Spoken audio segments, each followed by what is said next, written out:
മാടായി തിരുവർക്കാട്ടുകാവ് ക്ഷേത്രത്തിന്റെ അടിസ്ഥാന വികസനത്തിന് ആവശ്യമായ നടപടി സംസ്ഥാന സർക്കാരിന്റെ ഭാഗത്തുനിന്നും ഉണ്ടാകുമെന്ന് എം വിജിൻ എംഎൽഎ. റോഡ് നവീകരണത്തിനും ഹൈമാസ് ലൈറ്റ് സ്ഥാപിക്കുന്നതിനും ഇത്തവണ 1,25,00,000 രൂപ അനുവദിച്ചിട്ടുണ്ടെന്നും എംഎൽഎ പറഞ്ഞു. പൂരമഹോത്സവത്തിന്റെ ഭാഗമായി സാംസ്കാരിക സമ്മേളനം ഉദ്ഘാടനം ചെയ്യുകയായിരുന്നു അദ്ദേഹം. കർണാടകയിൽ നിന്നുൾപ്പെടെ ദിവസവും നൂറുകണക്കിന് ഭക്തജനങ്ങളാണ് മാടായിക്കാവിലെത്തുന്നത്. ക്ഷേത്രത്തിലേക്കുള്ള റോഡ് വികസനത്തിനും മനോഹരമായ കവാടം ഒരുക്കുന്നതിനും 1.25 കോടി രൂപ അനുവദിച്ചിട്ടുണ്ട്. 5 ലക്ഷം രൂപ ചെലവിൽ ഹൈമാസ്റ്റ് ലൈറ്റും സ്ഥാപിച്ചിട്ടുണ്ട്. ക്ഷേത്രത്തിലെത്തുന്നവർക്ക് വിശ്രമ കേന്ദ്രം ഒരുക്കാൻ പദ്ധതി ആലോചനയിലുണ്ട്. മാടായിപ്പാറയിലെ PWD റെസ്റ്റ് ഹൌസ് നവീകരിക്കാൻ 4 കോടി അനുവദിച്ചിട്ടുണ്ടെന്നും MLA പറഞ്ഞു. ലൈറ്റ് അനുവദിച്ചത്.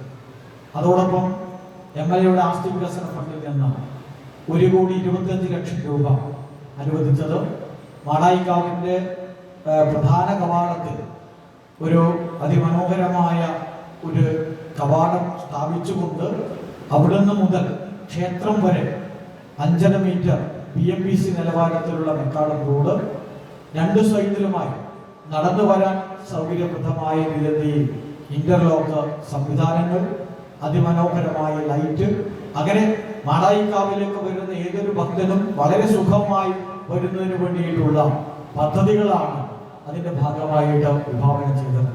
മാടായിക്കാവ് പൂരോത്സവത്തിന്റെ ഭാഗമായി നടന്ന സാംസ്കാരിക സമ്മേളനം എം വിജിൻ MLA ഉദ്ഘാടനം ചെയ്തു. നവീകരണ സമിതി പ്രസിഡന്റ് അഡ്വക്കേറ്റ് TV ഹരീന്ദ്രൻ അധ്യക്ഷത വഹിച്ചു. ഗായകൻ നിരുപം സായി മുഖ്യാതിഥിയായി.